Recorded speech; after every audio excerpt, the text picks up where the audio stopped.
భారత్ అమెరికాతో వాణిజ్య ఒప్పందం చేసుకోగలుగుతుందా? టారిఫ్ల భారాన్ని తప్పించుకోగలుగుతుందా? ట్రంప్ విధించిన గడువు మరికొన్ని గంటల్లో ముగియనున్న తరుణంలో వాణిజ్య వర్గాలు ఉత్కంఠగా ఎదురుచూస్తున్నాయి. జూలై 8వ తేదీలోగా రెండు దేశాలు అవగాహనకు రాలేని పక్షంలో ఇండియా 26% టారిఫ్లను ఎదుర్కోక తప్పని పరిస్థితి ఎదురవుతుంది. ఢిల్లీలో గత వారం అధికారుల స్థాయిలో సాగిన చర్చలు ఆశించిన ఫలితాలను ఇవ్వలేదు. అమెరికన్ డైరీ, అగ్రికల్చర్ ఉత్పత్తులు ప్రధాన అవరోధంగా మారిన విషయం తెలిసిందే. సాధారణంగా న్యూఢిల్లీ స్వేచ్ఛా వాణిజ్య ఒప్పందంలో వ్యవసాయాన్ని దూరంగా ఉంచుతుంది. వ్యవసాయ అనుబంధ అంశాలు జీడీపీలో 16% కాంట్రిబ్యూట్ చేస్తున్నాయి.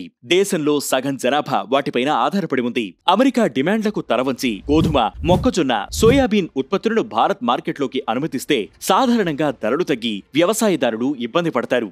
జన్యుపరంగా శుద్ధి చేసిన పంటలను మార్కెట్ చేయడానికి మన దేశంలో నిబంధనలు అనుమతించవు.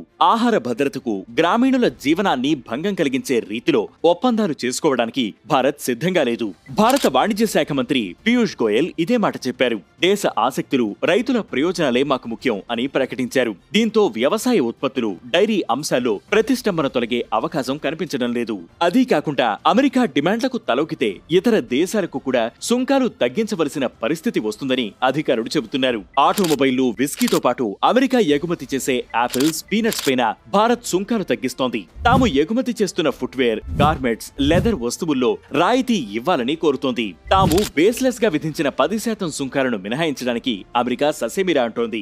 అంటే జీరో టారిఫ్ పాలసీ లేదన్నమాట. దాంతో పాటు ఐరన్, స్టీలు ఉత్పత్తులపై 50%, ఆటోమొబైళ్లపైన 25% సెక్టారల్ టారిఫ్లు విధిస్తామని అమెరికా సూచనప్రాయంగా తెలియజేసింది. బేసిక్ టారిఫ్ 10%కి బదులుగా 6-7% ఉండేటట్టుగా చేసి మిగతాది వినియోగదారుడిపైన పెడితే అంత భారం ఉండదని వాణిజ్య వర్గాలు, ఎగుమతిదారులు ప్రయత్నాలు చేస్తున్నాయి. ఈ సుదీర్ఘ వాతావరణంలో ట్రంప్ ఆసక్తికరమైన ప్రకటన చేశారు. యూకేతో మేం ఒప్పందం చేసుకున్నాం, చైనాతోనూ ఒప్పందం కుదిరింది, త్వరలో భారత్తో ఒప్పందం కుదుర్చుకోవడానికి దాదాపు దగ్గరగా ఉన్నాం అని ప్రకటించి ఆసక్తి రేపారు. అదే సమయంలో అమెరికా వ్యతిరేక విధానాలు అవలంబిస్తున్న బ్రిక్స్ దేశాలపై అదనంగా 10% టారిఫ్లు విధించబోతున్నట్లు ప్రకటించారు.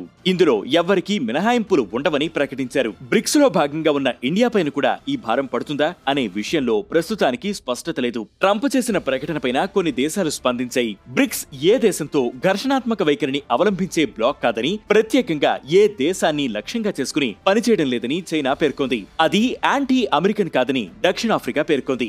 బ్రిక్స్ తో ఇంటరాక్షన్ అంటే తృతీయ దేశాలకు వ్యతిరేకంగా ఉన్నట్లు కాదని క్రెమ్లిన్ స్పష్టం చేసింది. భారత్ ఈ విషయంలో తన మనోగతాన్ని బయటపెట్టలేదు. మరోవైపు రష్యన్ ఆయిల్ కొనుగోలు చేస్తున్న దేశాలపైన 500% టారిఫ్లు విధించాలని యుఎస్ కాంగ్రెస్ లో రష్యా శాంక్షన్స్ బిల్ ప్రవేశపెట్టారు. ఈ అంశంపైన విదేశాంగ శాఖ మంత్రి జైశంకర్ అమెరికా చట్టసభ సభ్యులతో చర్చిస్తున్నారు. ఉక్రెయిన్ యుద్ధం కారణంగా పశ్చిమ దేశాలు రష్యాపైన ఆంక్షలు విధించినా ఇండియా, చైనాలు రష్యా ఆయిల్ ను కొంటూనే ఉన్నాయి. మధ్యప్రాచ్యంలో పరిస్థితులు ఇతర కారణాల వల్ల భారత్ 40-44% క్రూడ్ ఆయిల్ ను రష్యా నుంచే కొంటోంది. గత 2 ఏళ్లతో పోలిస్తే జూన్ లో అత్యధికంగా రోజుకు 2-2.2 మిలియన్ బ్యారెళ్ల ఆయిల్ కొనుగోలు చేసింది. కాబట్టి ఆ బిల్లును అమెరికా అమలు చేస్తే భరించడం భారత్ కు కష్టం అవుతుంది. దీనికి కూడా వాణిజ్య ఒప్పందమే పరిష్కారం. సాధ్యమైనంత మెరుగైన ఒప్పందం కుదుర్చుకోవడానికి ప్రయత్నిస్తున్నామని యుఎస్ ట్రేడ్ రిప్రజెంటేటివ్ వాణిజ్య మంత్రి హోవర్డ్ లుత్నిక్ చెబుతున్నారు. అధ్యక్షుడు ట్రంప్దే తుది నిర్ణయమని సంకేతాలు ఇస్తున్నారు. మరి ట్రంప్ దిగొస్తారా?